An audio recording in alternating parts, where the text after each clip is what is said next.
Welcome to this message from the mountain, coming to you from the foothills of the White Mountains here in New Hampshire. Today's podcast is titled Doing Our Part. Well, I've spoken a lot about turkeys this winter, and we have a flock that comes to visit a couple of times a day that right now, the little con that we put out is very important to them because the snow is high enough so they really can't grub the way they did in the fall or when the snow was less.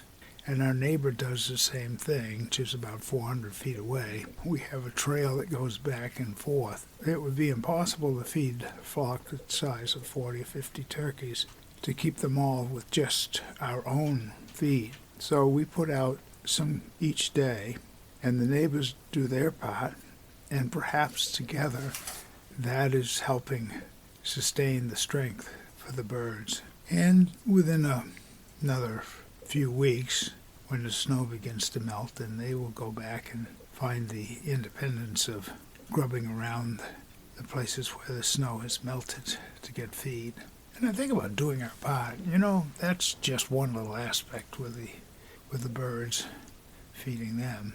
But it's also important with words that perhaps give somebody else an uplift. It's like some stores that say, "Have a nice day," or "Welcome." That smile can do a lot. And sometimes it takes just a little effort if we don't feel that way, if we just stop for a minute and think of something we're grateful for and give a pleasant greeting. Doing our part in many different ways to help nature and people. My name is Michael Hathaway, and this is Message from the Mountain. It is my prayer these words are right and good for you when you hear them. Thank you so much for listening.